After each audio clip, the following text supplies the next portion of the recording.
ಸ್ನೇಹಿತರೆ ನಮಸ್ಕಾರ. ಏನ್ ಯಾವಾಗ್ಲೂ ಮೈಕ್ ಹಿಡ್ಕೊಂಡು ಇದು ಸುತ್ತಾ ಇದ್ರು, ಇವತ್ತೇನು ಡಸ್ಟರ್ ಮತ್ತೆ ಬಳಪ ಇಟ್ಕೊಂಡು ಇದು ಮುಂದೆ ಬಂದಿದ್ರು ಅನ್ಕೊಳ್ತಾ ಇದ್ರಲ್ಲ.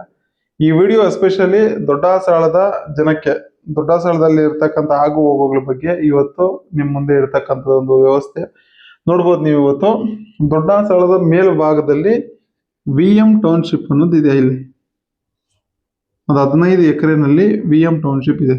ಸೊ ಈ VM ಟೌನ್ಶಿಪ್ ಅಲ್ಲಿ 4 ಕಾಲುವೆಗಳಿದಾವೆ. ಸೊ ಆ 4 ಕಾಲುವೆಗಳದ್ದು ನೀರು ಏನೋ ಈ ಚರಂಡಿ ನೀರು ಬಂದು ಇಲ್ಲಿ ಬಂದು ಸೇರುತ್ತೆ. ಸೊ ಇಲ್ಲಿ ಹಾಸ್ಟೆಲ್ ಇದೆ, ಈ ಕಡೆ ಒಂದು ಹಾಸ್ಟೆಲ್ ಇದೆ, ಈ ಕಡೆ ಒಂದು ಹಾಸ್ಟೆಲ್ ಇದೆ.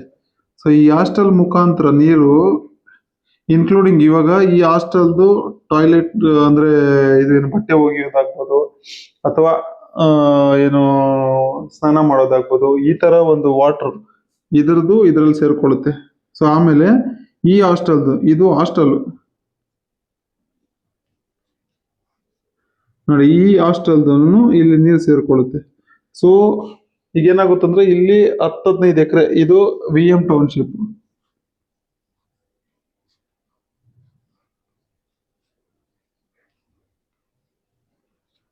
ನೋಡಿ, ಇದು VM ಟೌನ್ಶಿಪ್.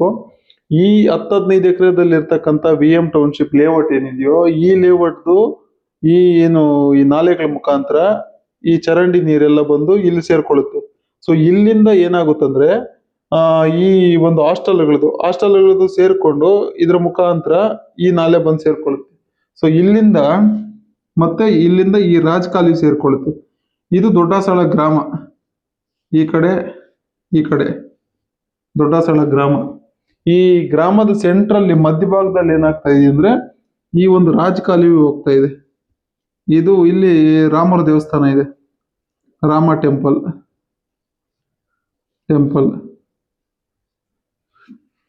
ಸೊ ಇಲ್ಲಿ ಈ ಮುಖಾಂತರ ಹೋಗಿ ಇಲ್ಲಿ ಬಂದು ಇಲ್ಲಿ ಡೈರಿ ಇದೆ.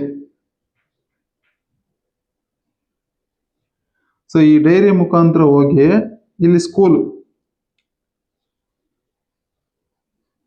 ಈ ಸ್ಕೂಲ್ ಮುಖಾಂತರ ಹೋಗಿ ಇಲ್ಲಿ ಒಂದು ಕುಂಟೆ ಇದೆ.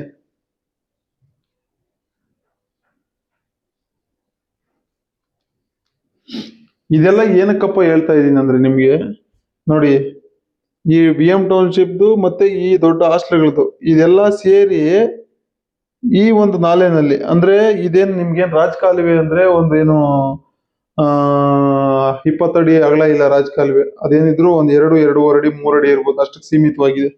ಸೊ ಈ ಕಾಲುವೆ ಮುಖಾಂತರ ಈ ಊರಿನ ಒಂದು ಕುಂಟೆಗೆ ಬಂದು ಸೇರ್ತಾ ಇದೆ. ಸೊ ಈ ಕುಂಟೆಗೆ ಬಂದು ಸೇರಿದಾಗ ಏನಾಗ್ತಾ ಇದೆ ಅಂದ್ರೆ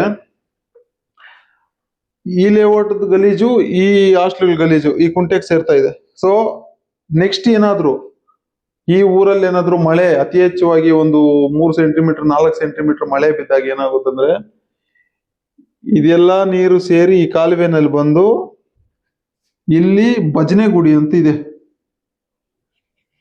ಭಜನೆ ಗುಡಿ. ಇದು ಬಂದು ಈ ಊರಿಗೆ ಸ್ವಲ್ಪ ಹಳ್ಳದಲ್ಲಿದೆ. ಅಂದ್ರೆ ಈ ಏರಿಯಾಯಿಂದ ಈ ಭಜನೆ ಗುಡಿ ಇದೆಯಲ್ಲ, ಈ ಏರಿಯಾಯಿಂದ ಈ VM ಟೌನ್ಶಿಪ್ಗೆ ಹೆಚ್ಚು ಕಡಿಮೆ 40 ಅಡಿ 30 ಅಡಿ ಹೈಟ್ ಅಲ್ಲಿ ಇದೆ VM ಟೌನ್ಶಿಪ್. ಸೊ ಇಲ್ಲಿಂದ ಬರ್ತಕ್ಕಂತ ಈ ಮಳೆ ನೀರೆಲ್ಲ ಸೇರಿ ಈ ಕುಂಟೆ ತುಂಬಂದ್ರೆ, ಕುಂಟೆ ತುಂಬಿದಾದ್ಮೇಲೆ ಓವರ್ಫ್ಲೋ ಆಗೋದಕ್ಕೆ ಅದಕ್ಕೆ ಜಾಗ ಇಲ್ಲ. ಸೊ ಅವಾಗ ಏನಾಗುತ್ತಂದ್ರೆ ಇದು ಜಲಾವೃತ ಆಗುತ್ತೆ. ಈ ಏರಿಯಾ ಏನಿದೆಯೋ ನಿಮ್ಗೆ ಇವಾಗ ಇದು ಕಾಣ್ತಾ ಇದೆಯಲ್ಲ, ಭಜನೆ ಗುಡಿ ಮತ್ತೆ ಈ ಕಡೆ ಇದಿದೆಯಲ್ಲ, ಈ ಏರಿಯಾ ಎಲ್ಲ ಜಲಾವೃತ ಆಗೋ ಚಾನ್ಸಸ್ ತುಂಬಾ ಇದೆ. ಈ ಸಲ ಏನಾದ್ರೂ ಅತಿ ಹೆಚ್ಚವಾಗಿ ಒಂದು 2 ಮಿಲಿಮೀಟರ್ 3 ಮಿಲಿಮೀಟರ್ ಒಂದೇ ಸರಿ ಏನಾದ್ರು ಮಳೆ ಬಿದ್ದಾಗ ಈ ದೊಡ್ಡ ಸಾಳದ ಭಜನೆ ಗುಡಿ ಏರಿಯಾ ಏನಿದೆಯೋ ಈ ಏರಿಯಾ ಪೂರ್ತಿ ನಿಮ್ಗೆ ಜಲಾವೃತ ಆಗೋದಂತೂ ಶತಸಿದ್ಧ.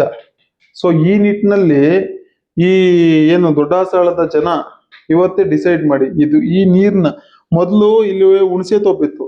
ಸೊ ಈ ಹುಣಸೆ ತೋಪ್ ನೀರೆಲ್ಲ ಬಂದು ಏನಾಗ್ತಾ ಇತ್ತಂದ್ರೆ ನೋಡಿ, ಇದು ಹುಣಸೆ ತೋಪ್ ಅಂತ ಇಟ್ಕೊಳ್ಳಿ. ಈ ಹುಣಸೆ ತೋಪ್ ನೀರೆಲ್ಲ ಬಂದು ಇಲ್ಲಿ ರೈಲ್ವೆ ಟ್ರ್ಯಾಕ್ ಇದೆ. ಈ ರೈಲ್ವೆ ಟ್ರ್ಯಾಕ್ ಪಕ್ಕದಲ್ಲೇ ನಿಮ್ಮೂರ್ ಕೆರೆ ಸೇರ್ತಾ ಇತ್ತು, ದೊಡ್ಡಸಾಳ ಕೆರೆ ಸೇರ್ತಾ ಇತ್ತು. ಸೊ ಇವಾಗ ಮುಖಂಡರು ಏನ್ ಮಾಡಿದ್ದಾರೆ ಅಂದ್ರೆ ಇದನ್ನೆಲ್ಲ ತಗೊಂಡ್ಬಂದು ನಿಮ್ಮೂರ್ ಕುಂಟೆ ಕೊಟ್ಟಿದ್ದಾರೆ. ಅರ್ಥ ಮಾಡ್ಕೊಳ್ಳಿ, ಈ ಕುಂಟೆ ಏನಾದ್ರು ತುಂಬಿ ಈ ರಿಟರ್ನ್ ಹೊಡಿತಂದ್ರೆ ನೀರು, ಈ ಏರಿಯಾ ಎಲ್ಲ ಜಲಾವೃತ ಆಗೋದಂತೂ ಶತಸಿದ್ಧ.